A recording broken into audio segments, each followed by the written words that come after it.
దేవుని చిత్తానికి తమను తాము సమర్పణ కలిగి జీవించిన వారు కాదు.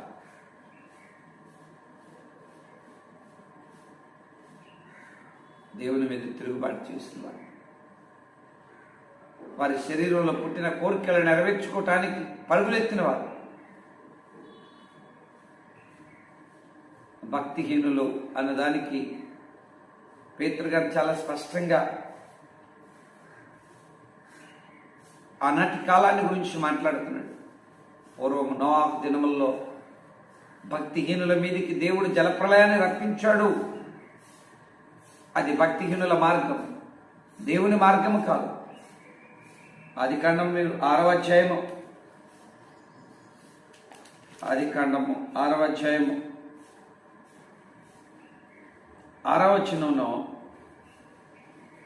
వచనం